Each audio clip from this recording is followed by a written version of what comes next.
Eu queria, em primeiro lugar, agradecer a você, ao Lucas e os colegas da TecTerra aqui pelo convite. Para mim é uma honra.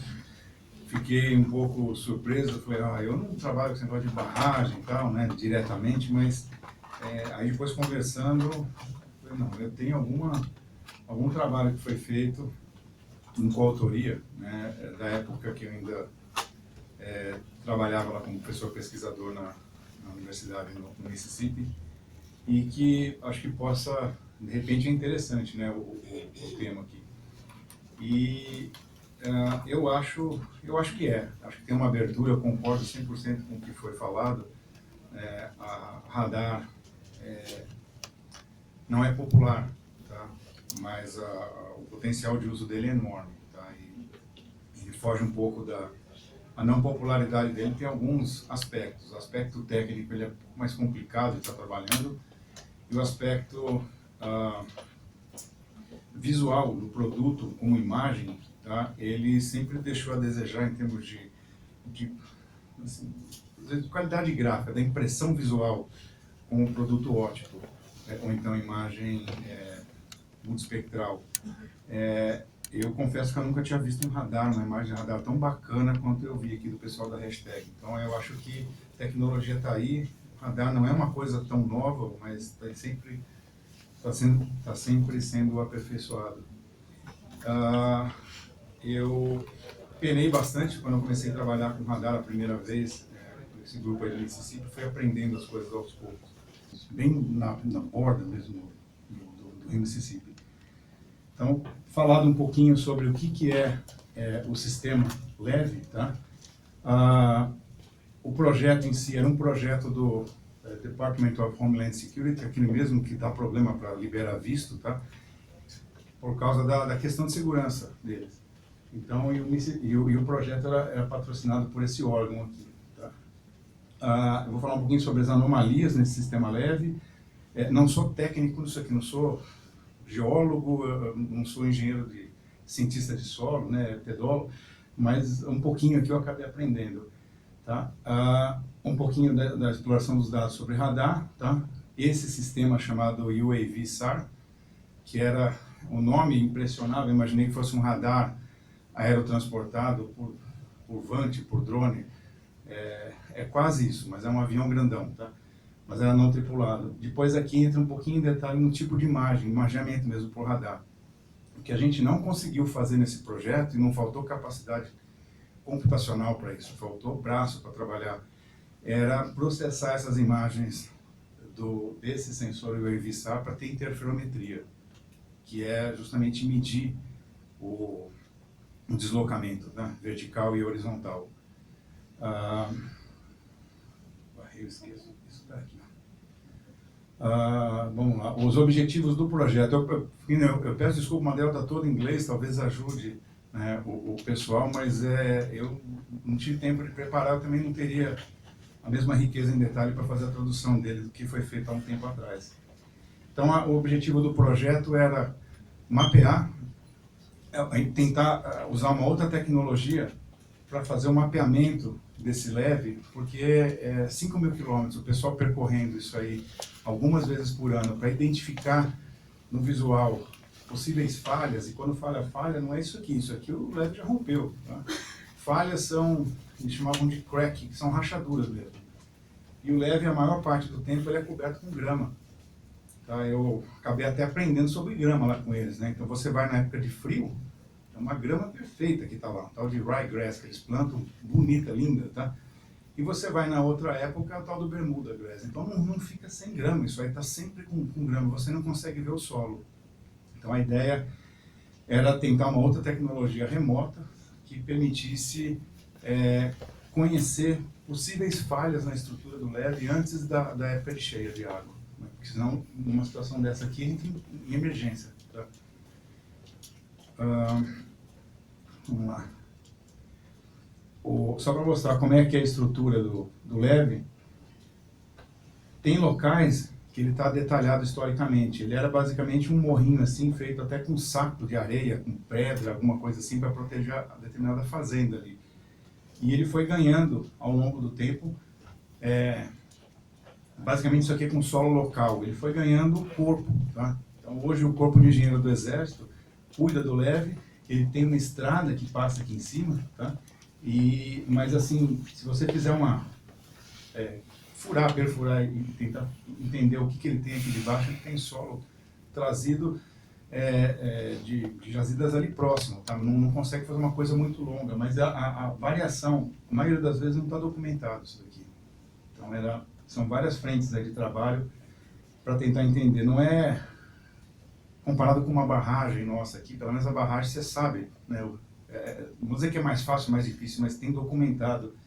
E aqui é uma estrutura de 5.000 quilômetros que mal tem documento, né, do que acontece. E se ela romper, acontece o que aconteceu em New Orleans, enche de água. Tá? Lá no caso específico, leve, era de concreto naquele pedaço. Um pouquinho sobre o sistema. Ele tem mais de 2.000 milhas. Eu não sei quantos hectares de área que ele protege, tá? Mas é muito, porque a região é muito plana. E aproximadamente 24, 25 milhões de dólares por ano em manutenção. Quando fala manutenção, é inspeção, esse tipo de coisa. Os preços lá são todos inflacionados, tá? Então tem algumas fotos históricas da construção dele e o processo como ele é feito hoje, tá? Então os reparos são todos feitos com um maquinário enorme, grande, mas o problema é o que está por baixo. Você não consegue tirar a estrutura e fazer uma nova. Até consegue, para alguns trechos, mas não para 5.000 quilômetros. Eu imagino quanto custa uma obra dessa. E ao pé da letra, o que acontece aqui dentro, você começa a ter vazamento de água, pressão, quando começa o solo ficar encharcado desse lado aqui, parte do subsolo, a água começa a basicamente borbulhar do outro lado aqui. E é uma região, como é que eu vou dizer, a gente chama de underseepage, né? Isso aqui é relativamente natural, a água começa a ferver do outro lado, tá? E o que se coloca aqui vai tentando aumentar, mesmo que seja com um saco de areia, uma coisa, porque não tem muito o que consertar isso daqui. Tem que esperar passar toda a época de chuva para secar, essa parte aqui toda secar, para que possa ser feito um reparo. Eu não tenho a menor ideia como é que é feito esse reparo, tá? Mas a nossa preocupação era a parte aqui de cima dele. E a ideia, essa aqui é o lado seco do leve, tá? E cheio de água, assim, as raízes estão tudo aí. A própria raiz da árvore, né, o leve não tem, é uma faixa bem larga, não tem árvore, não tem nada, mas a raiz de algumas árvores, ela cria os canais onde que você vai, onde que a água vai passar por ali. Mais ou menos acontece assim, às vezes você chega próximo à raiz da árvore, tem uma mina, como se fosse uma mina d'água na raiz da árvore, ela está 100 metros longe do leve. Tá? E isso aqui é a contenção que é feita, né, do lado seco. O pessoal começa a colocar saquinho para tentar levantar o nível para ver se aquilo para, pelo menos dar uma estancada. Isso aqui era foto recente, deve ser 2012. Bom, falar um pouquinho do que é isso aqui, é a mesma coisa, só que de dimensão um pouquinho maior, tá? Um leve. Mas esse tipo de situação aqui, se ele não for tratado, né, por anos e anos, a estrutura que tem, essa estrutura do leve, se começar esse canal de água fluir, tá, isso aqui cede. Tá? Eu não sei como é que chama tecnicamente esse fenômeno, mas começa a minar a água por aqui, ele forma esses canais e isso aqui rebaixa. É uma preocupação, mas ela não era imediata. A preocupação mais imediata que a gente tinha era detectar outro tipo de falha, que eu vou tentar ver se aparece aqui. Esse aqui são os sandboils que o pessoal conseguiu detectar. Essa é fácil, porque essa você está num carro, numa inspeção, num caminhão, de certa forma você está num lugar lá que era para estar seco, está encharcado, o pessoal para o caminhão, vai atrás, vai ver de onde está minando aquela água. E põe uma bandeirinha lá. Esse tipo de falha aqui, ó, isso aqui é na época seca.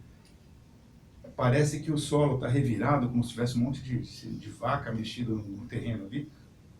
Isso aqui começa, boa parte do solo, não sei se eu vou estar falando besteira, aí a Gigi me corrige aqui, boa parte do solo que a gente notou lá é de argila, tá? embaixo desse leve tem muita areia, depois hoje parte do solo que está lá é argila, e boa parte do tempo lá no Mississippi é muito úmido, mas tem um período de 2 meses que é seco, e o solo começa a rachar. Rachaduras assim que cabe a mão dentro, nesse leve aqui. E às vezes essa rachadura, o pessoal fala, essa daqui não tem perigo, essa outra tem. E elas estão cobertas embaixo da grama.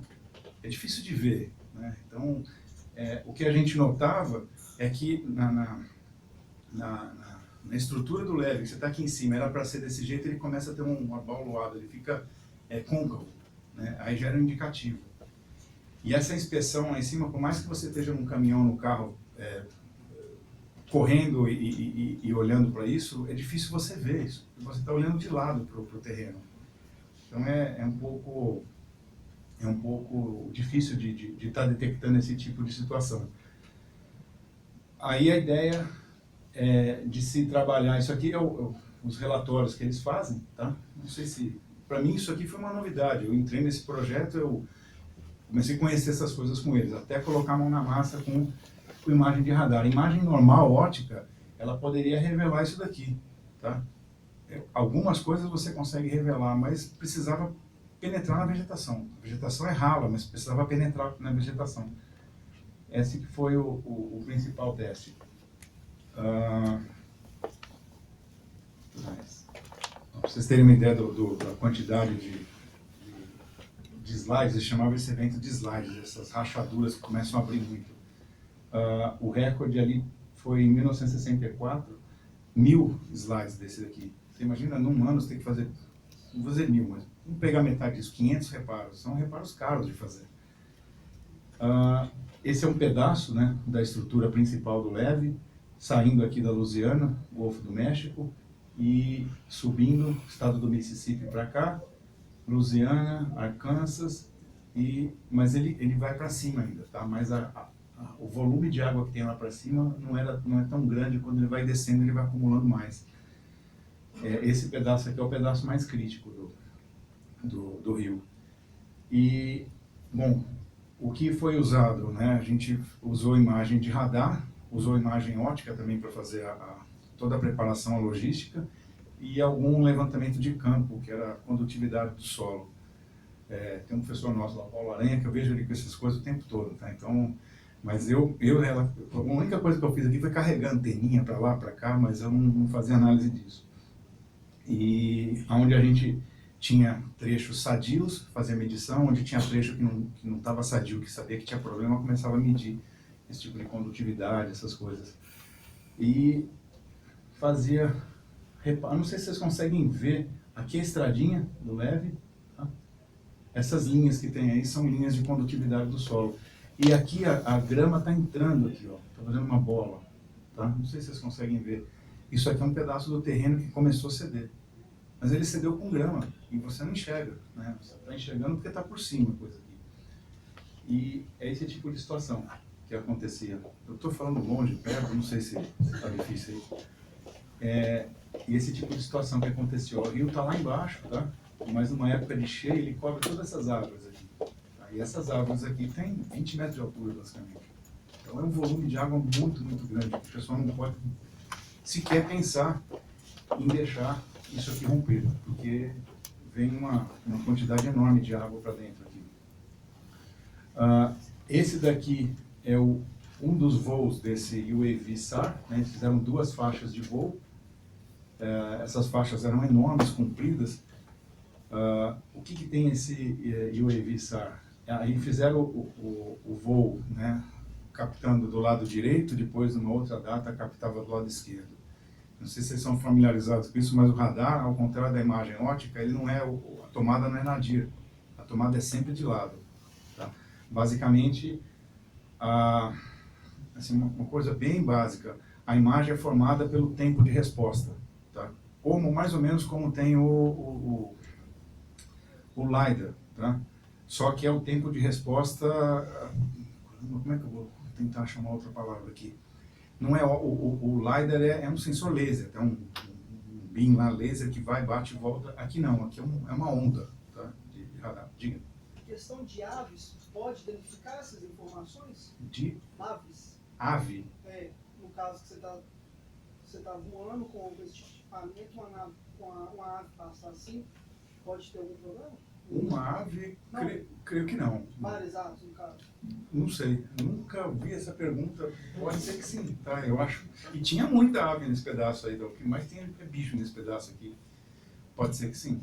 Porque esse tipo de equipamento que ele vai bater informação no solo e vai voltar para você. Correto? Exato. Então, às vezes esse passar de. Pode ter. A ave vai estragar um voo que é caro ali, né? E esse aqui era o transportado. Bom, essas imagens que estão aqui, elas estão. Aquela composição colorida está bem longe da qualidade da composição colorida que foi mostrada aqui pelo pessoal da hashtag, mas eu vou falar um pouquinho, né, do que aconteceu aqui. Saúde.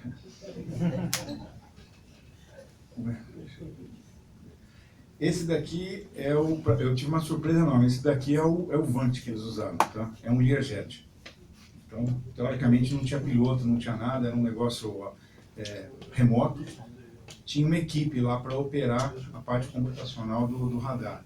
Então, eu vou falar um pouquinho do que é esse UAV-SAR. Esse UAV-SAR é da década de 90, é um radar, né? Radar não é coisa nova, tá?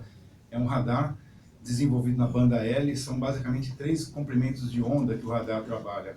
Banda X, o comprimento de onda é pequenininho, alguns poucos centímetros, menos de 10, tá? Então, qualquer folhagem que tem de árvore, ele bate e volta. Eu falei banda X primeiro, né? A outra é banda L, que é esse daqui. A banda L, mais ou menos, é a mesma frequência do GPS, né? O comprimento de onda. 19, 17 centímetros, talvez até uns 30 centímetros, tá? Então, ele grama essas coisas, ele não enxerga, ele passa reto naquilo, ele bate uma coisa mais sólida e volta. Se você pega uma floresta, uma árvore, uma mata atlântica, ele passa pela folhagem, né? Mas raramente ele vai atingir o solo.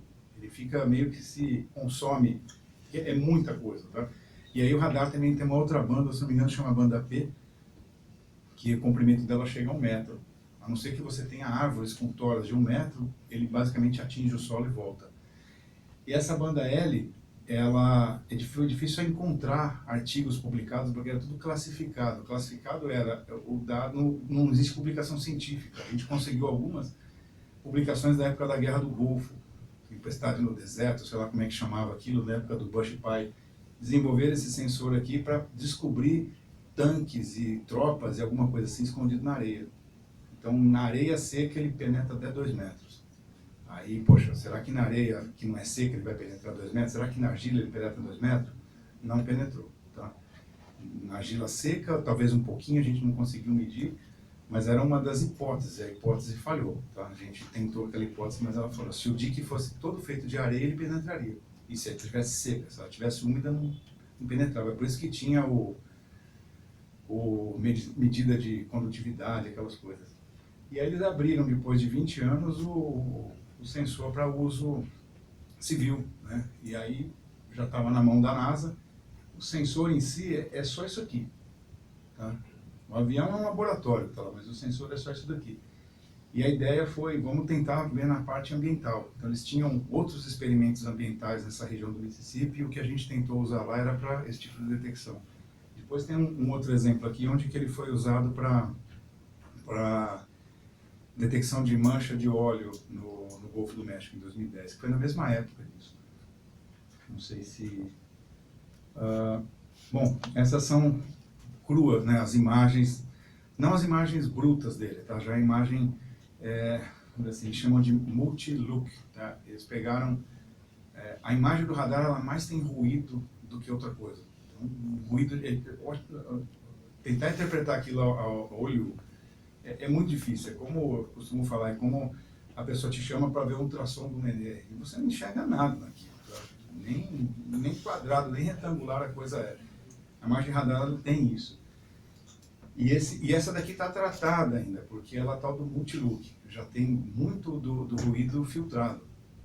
Quando a imagem é o tal do single look, tá? Essa imagem, além dela ser gigante, ela tem 60% dela de ruído. E isso daqui são as polarizações. Eu não sei se vocês viram no primeiro exemplo, lá tem um tal do HH, HV, VH, HV.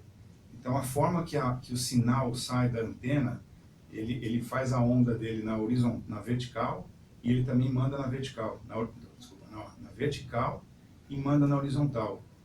E aí a onda bate e a onda volta. A onda volta na horizontal e volta na vertical. Então, nem todo radar consegue mapear HH, HV, na horizontal, na vertical e misturado. Tá? Esse daqui conseguia fazer isso. Enquanto você consegue pegar 3 canais, basicamente jogar um no R, no G e no B, e ter uma imagem colorida, que eu achava que era o máximo. Né? Eu, a partir de hoje, acho que ela é feia, porque a outra está bem mais bonita aqui. E aí consegue, mas ela é bem, essa cara bem artificial, tá? A estrutura do leve, mal dá para ver, mas é essa parte mais preta aqui. Então começa o primeiro problema aqui. Você tem, eu costumo falar, radar não é para curioso e amador. Você não põe uma imagem de radar por baixo para interpretar ela, você tem que ter especialista para trabalhar com aquilo. Uma empresa que vai te gerar um produto daquilo, mas a imagem bruta é difícil de amador ou de curioso trabalhar. De novo. Essa imagem aqui é de radar, essa imagem é ótica. Então, poxa, mas essa tem mais qualidade que essa. Tá, tudo bem, mas essa daqui, a gente está enxergando o solo. Essa aqui eu estou enxergando a grama. E o objeto é enxergar o solo. A resolução dela não era suficiente. Né? Nesse caso aqui, acho que era próximo a 5 metros. Não é suficiente para enxergar o detalhe da fissura que eu quero. Mas a fissura vai começar a ter problema quando ela é muito extensa. Tá? Então tinha algumas coisas assim que eu duvidava, mas conforme o pessoal ia fazendo os processamentos, eu ficava encantado. Pô, eu queria enxergar isso tudo, mas ninguém ali enxergava as coisas. Né? Depende muito de amostragem, né? Você tirar a amostra e depois fazer uma série de processamentos. Lembrando que o que eu estou colocando aqui é coisa experimental, é acadêmica. Tá? Bom, o que geralmente os algoritmos de detecção em sensoramento remoto, quando trabalham com detecção de alguma coisa em imagem de radar, o que eles fazem? Tirando a parte de interferometria, que é você misturar uma imagem de radar vista por dois pontos, duas perspectivas diferentes, que você vai ter variação de massa, de altitude. Quando você tem uma imagem só para reconhecer feições, eles, baseado, por exemplo, numa matriz de co-ocorrência, isso daqui a gente trabalha com textura. Quem trabalha com sensoramento remoto, trabalha com textura, é um negócio difícil, pesado de trabalhar. E aqui a textura é em cima de radar, tá? E,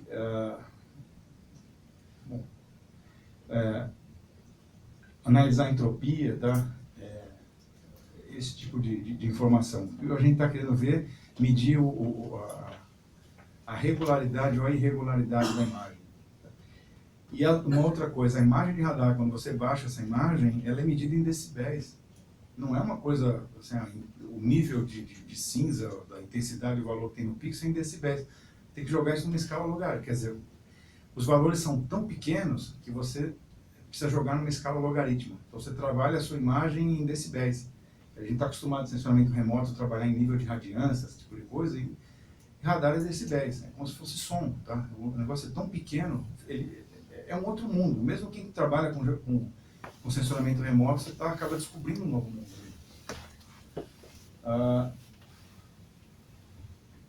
Essa aqui é a composição colorida nossa. Já nessa altura já estava achando que isso aqui era muito bom, feliz, né? A gente conseguia detectar onde teve muita... isso aqui, geralmente, ele pega com a parte de floresta mesmo, tá? Essas texturas mais lisas aqui equivale à área eu ia falar pasto, mas não tem pasto ali. Basicamente é milho, algodão, esse tipo de plantação, tá? Ou solo exposto. E aí, se a gente compõe depois uma imagem colocando entropia, esse tipo de coisa, vai começar a ficar esse carnaval aqui, tá? Mas era em cima disso que a gente já lá coletava informação de campo para fazer essa análise. Já começa assim, eu tenho que acreditar no algoritmo, já não é mais visual a coisa, tá? Aí, como é que eu acredito no algoritmo? Porque a gente vai no campo e vai medir as coisas. E tem uma série de artigos que foram publicados lá pelo time. Tinha eu, um time, que eu sou cartógrafo, tinha um geólogo e tinha 8 engenheiros eletrônicos que trabalhavam na equipe ali. Então, era uma outra língua, né, que o pessoal falava, que trabalhava em cima disso. Mas, assim, não é inacessível, ela só é difícil, tá? De você entrar no primeiro dia e falar a língua do pessoal ali. Exemplo aqui acho que está mais fácil de ver, era em outro trecho, né, essas falhas, numa época de seca, tá? E mal dá para ver aqui, ó, mas essa falha a gente começa a conseguir, é difícil, vocês vão ter que acreditar em mim, tá? Mas isso aqui, ele tinha um padrão, de repente ele vem com outro padrão desse jeito, e aí a verdade de campo, o nosso provável, esse tipo de informação aqui, a imagem, a técnica conseguia, a entropia nesses pontos era maior, a gente conseguia detectar que ali tinha alguma coisa, uma suspeita. Tá? E a proposta do projeto era essa, era fazer um mapeamento, né, da estrutura do LED e pintar ele de vermelho, laranja, amarelo, verde e verde escuro. Então, de sadio a uma situação bem crítica, para o pessoal poder priorizar onde ia mandar a equipe de reparo. Vocês terem uma ideia do tamanho dos arquivos, tá? Assim, esses aqui eu já achava grande, esse aqui é o tal do multi-look. Esse single look, tá? Cada banda, esse aqui é HH, HV, esse tipo de coisa. Se eu fosse montar uma imagem colorida com 3 bandas dessa aqui, são 75 gigas para formar uma imagem. Então é um negócio difícil. Se eu for fazer polarizar, interferometria, que são 2 dessas, serão 150 gigas de... Você pode replicar tudo que você está falando para esse sensor? Pode se entender para um radar de satélite? Pode. Eu acho que lá é mais fácil, porque tem uma empresa por trás que ela tem a facilidade de querer que você use o produto. Aqui não, aqui a gente pegou um negócio que foi feito lá para o militar e não era comercial, a gente tinha que deduzir as coisas. Tanto que não tinha onde fazer interferometria desse satélite. Tinha um pacote lá que foi comprado para trabalhar no EDAS Imagine e no ENVI, e eles não liam essas imagens.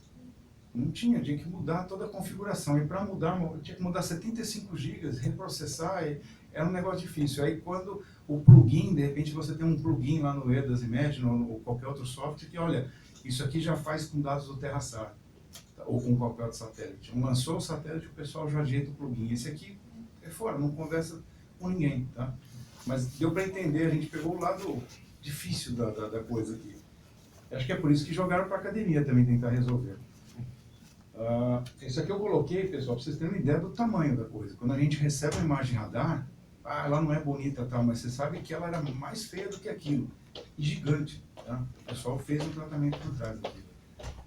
Deixou ela bom. Só que ela vai resolver o problema que a imagem convencional não resolve. Nesse nosso caso aqui, se a gente tivesse conseguido fazer interferometria, a resposta já estava dada na variação da vertical. Né? Então, para o caso onde que a ruptura já começou a consumir o LED, onde só apareceu as rachaduras, não. Né? Mas aí a outra funcionalidade aqui, a outra ferramenta que foi desenvolvida pelo pessoal, teria coberto aquilo. Não sei se está muito abstrato o que eu estou falando para vocês, mas... então, em comparação desse... a gente trabalhou o tempo todo nesse multi-look. Tá? Aí no final do projeto eu falei, vamos trabalhar com single look, porque esse aqui tinha 5,5 metros de resolução do pixel. Esse daqui tinha meio metro. Então era basicamente uma reamostragem de 25 vezes, né? A cada 25 imagens, a cada 25 pixels desse você tinha esse aqui, e já filtrava os ruídos. Aí a gente, vamos tentar trabalhar com single look, que é isso aqui. Então se essa imagem é feia, essa daqui é pior, tá? Mas ela tinha resolução espacial para a gente conseguir olhar com mais detalhes as rachaduras no LED. E tão feia quanto, sabe? Só que essa daqui são 3 de 400 MB, essa daqui são 3 de 25 GB cada uma. Né?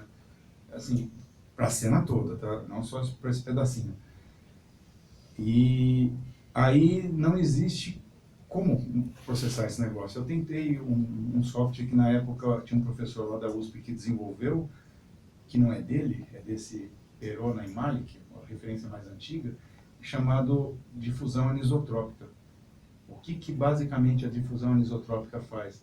Você tem um dado que é com ruído desse jeito, né? Isso aqui é um artigo que foi aplicado para laser, tá? Mas funciona também. Então você tem um dado com ruído, a maneira mais trivial de simplificar esse dado, tirar esse ruído, é fazer uma mediana, passar algum filtro passa baixo. E quando você faz isso, você suaviza as bordas, tá? E a gente não podia suavizar a borda, que a gente quer justamente pegar, a gente quer eliminar o ruído, mas a gente quer pegar o detalhe. E essa difusão anisotrópica, ela preserva a borda. Então, eu me lembro até que quando eu apresentei isso, eu rodei a rotina do professor, o pessoal, você fez isso como? Eu falei, a rotina desse cara aqui. E para minha sorte, estava tudo em português o material. Eu falei, tá aqui, ó. Aí ninguém conseguia ver lá. Mas... ele basicamente ele suaviza tudo que não é borda, mas a borda ele deixa na posição. Tá? Mas é um negócio antigo, é da década de 90. E filtrados, né, a gente passou por um trecho pequeno, porque não tinha condição de passar isso para todo o resto, né? Os filtros tradicionais que se usa em imagem, né, isso aqui estava desenvolvido dentro do próprio, era a recomendação do próprio ENVI, tá? Na época, o pacote era ENVI 4.7, alguma coisa assim, era usar esse filtro de Lee, tá? E aí o filtro de difusão anisotrópica, ele gerou, tá borrado aqui, só que ele preservou as linhas que tinha que ser preservadas, tá? E só para tentar aquele single look, tá? Com filtro de Lee e com filtro de difusão anisotrópica. Eu sei que é um rabisco aqui, vocês dificilmente vão reconhecer alguma coisa, mas esse tipo de detalhezinho aqui assim, ó, equivalia às feições que o pessoal conseguiu detectar que era de falha da estrutura da superfície do leve. Dá para entender o que eu estou dizendo? E, bom, é isso. Então, esse daqui foi um dos trabalhos, né, que eu apresentei já no final do projeto.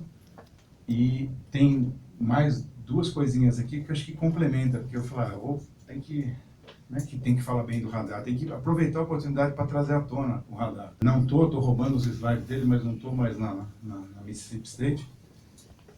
Mas eu coloquei aqui dois artigos que foram publicados. Esse daqui... cadê? Desculpa, mas eu não tenho isso aqui na apresentação, sabe? Fusão, né, de radar com imagem hiperespectral para detecção de impacto no Golfo do México. Então, eu trabalhei como voluntário lá, mas a publicação disso aqui veio depois. Isso aqui é do IGARS, que acho que talvez seja o maior congresso de censuramento remoto que tem, junto com o pessoal do time, e acho que vai ter alguns dados aqui isso aqui é o óleo batendo na costa, e consegui inclusive pegar a intensidade, a espessura daquele óleo que ficava flutuando. Eu não sei se isso aqui serviria para o óleo que está no mar aí, porque ele não está superficial, ele fica mais ou menos 1 metro, 2 metros, 3 metros de profundidade. Eu tenho a impressão que as ondas passam e ficam por baixo, assim, eu não tenho ideia, mas no caso lá funcionou. E o pessoal estava fazendo imageamento, imagiou toda a costa com várias passagens antes e depois, esse tipo de coisa. Então é um trabalho lá que foi publicado, é curto, tá? Eu posso conseguir a apresentação disso. E o outro, esse aqui publicado em 2013, na revista de cartografia. Eu pedi autorização para o pessoal lá do grupo, eu já não estava mais lá, estava aqui na FMG, mas eu tinha uma chamada da revista de cartografia para trabalhar com, não era exatamente radar, tá? Fotogrametria, alguma coisa fora da caixinha, técnica diferenciada aí de fotogrametria. E que queira que não, o radar é fotogrametria, porque você está tirando medida remota a partir de uma imagem. E aí eu bolei um resumo do que foi o projeto, né, e apresentei o projeto aqui. Isso aqui bateu, voltou na revista várias vezes. Tem umas figurinhas aqui que estão melhores, mas não vou ler de forma alguma ler isso com vocês, tá, gente? Mas tem umas figurinhas aí que ficaram melhores. O leve do Mississippi, ele vai aqui para cima, mas essa parte rosa é a parte mais crítica dele, ele recebe o maior volume de água, a estrutura tem que estar rígida.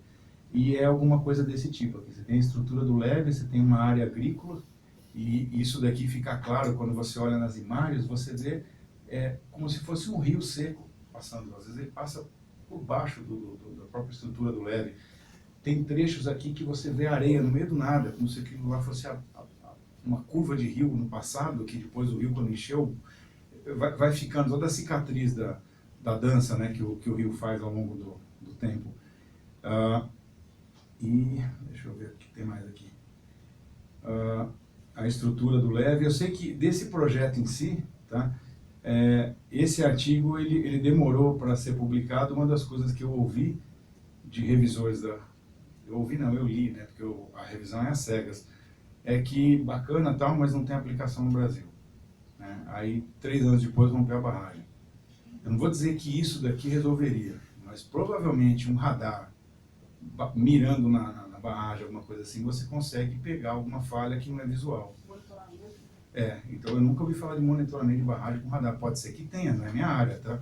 Mas A batimetria pode ser usada em radar dessa forma também? Batimetria? Isso.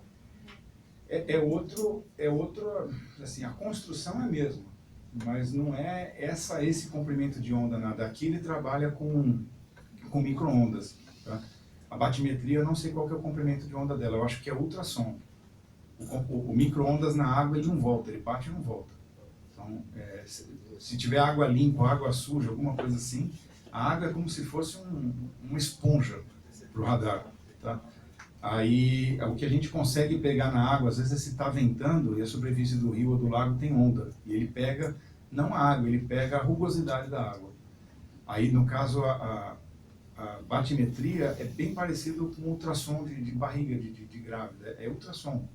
O processo é o mesmo, mas é ultrassom. O Brasil não tem esse tamanho, né? Esse Wavesar, não. Acho que esse daí tinham 2 unidades só lá. Esse projeto depois, a gente trabalhou com o TerraSAR. A partir de 2011, por aí, entrou com o TerraSAR. Em 2012, se não me engano, foi lançado o Tandem X. TerraSAR X, depois Tandem X. São espelhos um do outro. E tem artigo nosso publicado com o TerraSAR. Tá? Satélite, né? E ela vinha assim com muito ruído, aquela coisa toda. A nossa ideia era usar o TerraSAR para fazer interferometria. Tá? E aí tinha lá condição da gente tentar fazer interferometria porque ela era comercial, né? E o projeto, depois o pessoal continuou trabalhando, fizeram esse tipo de coisa. Uma das coisas que a gente fez foi, e não publiquei isso aqui, mas tem um monte de foto, a gente criou antes da gente sair medindo e fazendo as coisas no Pracampo, a gente tinha contratado uma passagem do TerraSAR, né, que ele ia capturar naquele dia. A gente foi para campo levando, a gente chamava de armadilha, mas não é armadilha, é como se fosse um cubo, tá, feito de lata e mais ou menos meio metro de cada tamanho, só que cortado. Então um cubo daria duas armadilhas dessa. Então a gente fez um negócio desse e saiu colocando isso ao longo da região que ia ser imageada, medindo com GPS. A ideia era testar a precisão geométrica. Se passasse na precisão geométrica, porque era a primeira vez que a gente estava usando aquilo. E passou, né? Aí eu queria até fazer um artigo disso, tal, mas o pessoal, mas isso aqui não dá artigo. Tá aí que eu nunca vi um artigo desse aí, mas perdi a oportunidade de fazer. Mas é isso aí, gente. Eu não sei se o que eu tinha para falar isso, eu tô... Pode falar. Professor, eu vi no noticiário que aquele talude que estava escorregando ali, embolsou o Barão de Cocais, ele passou a ser monitorado por radar. Que bom. Naquele período crítico dele. Eu acho que é radar terrestre. Hã? Eu acho que é radar terrestre. Eu não sei, eu vi no noticiário. Pode ser radar, igual esse radar mesmo de polícia, que ele vai medir velocidade, ele vai medir o deslocamento. Se você está fixo num ponto, ele vai ter uma frequência de aquisição, sei lá, tanto tempo ele está medindo, a distância está a mesma, né? Então, o que o radar mede não é a velocidade, ele mede a sua distância. Aí, tanto que quando o radar da polícia ele te pega andando, ele te mede pelo menos 2 vezes. E aí, aquele espaço que você deslocou, dentro do tempo, você vai tomar multa ou não se estiver acima. Mas deve ser um radar específico em cima de um tripé parado, olhando para um ponto. Tá? Então, É bom saber que existe isso aí. Não sei o preço do equipamento desse, não deve ser barato, mas é bem eficiente, tá? Eu acho que, não sei, o pessoal que dá vale, mas está sendo feito também um monitoramento do radar satelital. A parte uma dificuldade que a gente teve no caso do Mississippi era, eu não sei se vocês conseguem enxergar daqui, mas a estrutura do leve é mais ou menos assim, tá? E ele muda de direção.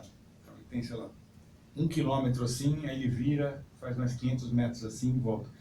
Ele é muito perfeitinho a geometria dele, só que ele vai virando como se fosse uma estrada. E para cada face dessa, o radar está, a órbita do radar está aqui, tirando a imagem sempre de lado. Então, para essa face, né, que eu estou aqui, é uma, vamos dizer assim que é uma calibração, mas ele vai dar respostas de um jeito. Se eu virei a face para cá, a resposta dele sai de outro. Então, a posição dessa face com o eixo do radar, ela variava. Então, é uma variável na equação nossa lá. Eu lembro que, ainda bem que tinha a moçada para fazer isso, aquela coisa de geometria analítica, né? Geometria analítica. O ortogonal entre esse ponto e essa superfície, só que essa superfície variava e a linha de voo, né? Ou então a órbita do satélite basicamente fixa. Então, no caso, por que eu estou dizendo isso? Porque no caso de barragem, você vai ter as faces, né, dessa barragem, assim, o que servir para uma barragem, ele vai ter que ser recalibrado para outra. Porque, de repente, na mesma passagem, na mesma órbita, você vai ter várias barragens com inclinação, com face, a vertente dela é diferente. Mas funciona, tá? Aí a ideia fica até relativamente mais fácil de calibrar. Em cima daquela, ou às vezes na mesma barragem, você tem, não sei se ela faz curva ou não, mas se ela fizer curva, a resposta de um pedaço e do outro é diferente. Mas nada que não dê para parametrizar.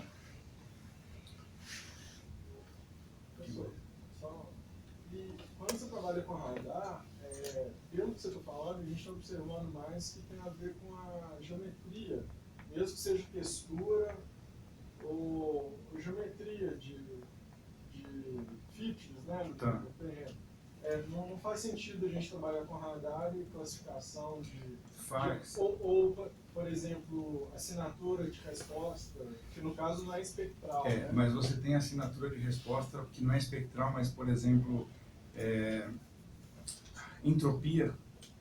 Só que são algoritmos mais complexos que não são o que a gente aprende normalmente. Fora. Não é uma biblioteca espectral, por exemplo, como é que a cana responde, mas você vai ter uma entropia da cana, você vai ter uma textura da cana diferente de outra coisa.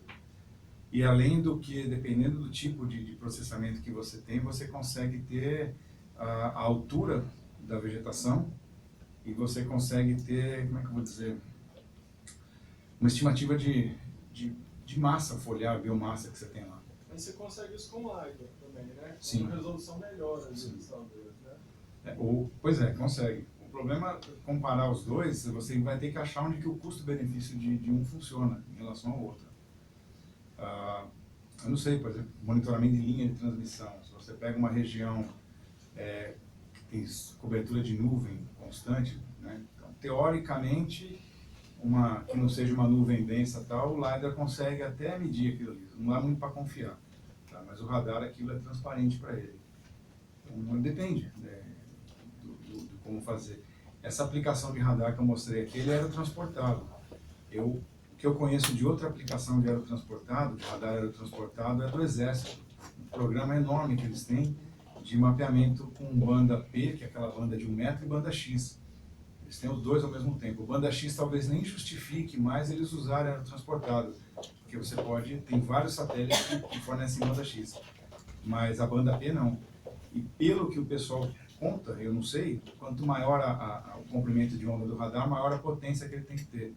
E se você equipar um satélite com banda P, que é aquela de 1 metro, o satélite vai ter uma vida útil de um ano, sabe? Depois ele fica assim, esgotado, tá? E aí então, isso aí seria uma coisa mais aerotransportada. desce, recarrega e sobe de novo. E a maioria dos satélites tem a banda X, que é comprimento mais curto, justamente ele precisa de menos potência para gerar, né, o sinal. Não sei se eu respondi. Primeiro, saudações cristianas. Ah, é? Tudo honesto também, cartão tudo honesto. Legal. Uma pergunta, não sei se você chegou a trabalhar com essa parte ou viu, como que funciona a questão das zonas de oclusão do radar? Se tem alguma área de oclusão, né? Ou também a questão do reflexo da onda, né? Principalmente, no caso a gente foi mais voltado para a área rural, mas no caso de cidades, Sim. o reflexo do solo que bate na edificação e retorno. Sim. Isso gera Nessa região tinha algumas casas assim, de veraneio. O pessoal tem casa de pescadores, esse tipo de coisa. De repente você via um ponto que tinha um brilho enorme, né, que até ofuscava em volta. E era algum telhado de lata, né? Se o telhado for de alguma outra comercial, ele fosse de lata, talvez porque o alvo que a gente usava lá também era aquilo, assim como se tivesse alguém com um farol alto, você perdia um pedaço da imagem. Então aquilo não está ocluindo, mas aquilo está ofuscando o resto. O sinal, ele volta com uma intensidade enorme, e ele volta, é como se várias coisas concentrassem no seu olho. Muito, né? De você chegar ao ponto de perder um pedaço em volta. Não só naquele pixel, mas em volta, porque você não confia no dado que tem. E a imagem do satélite, do radar, ela é formada de lado. É um ângulo off-nadir, assim. E se você tiver, por exemplo, um edifício, o que tiver desse lado aqui é perdido. Não tem jeito, ele é perdido. Então, você tem na área urbana, eu acredito que não seja... talvez combinado. Ou ter uma quantidade de cobertura muito grande, né, para poder ter esse dado. Então é maior do que o da fotografia. É como comprar uma imagem de satélite não ligando muito para o ângulo. O ângulo não está bom, tal, a operadora está dando desconto, compra, né? Depois você vai ver o prédio está de lado. O prédio está de lado não é problema, mas ele está obstruindo uma coisa que te interessava, né? Aí, poxa, não tem jeito. Mas a própria geometria de aquisição do radar faz isso.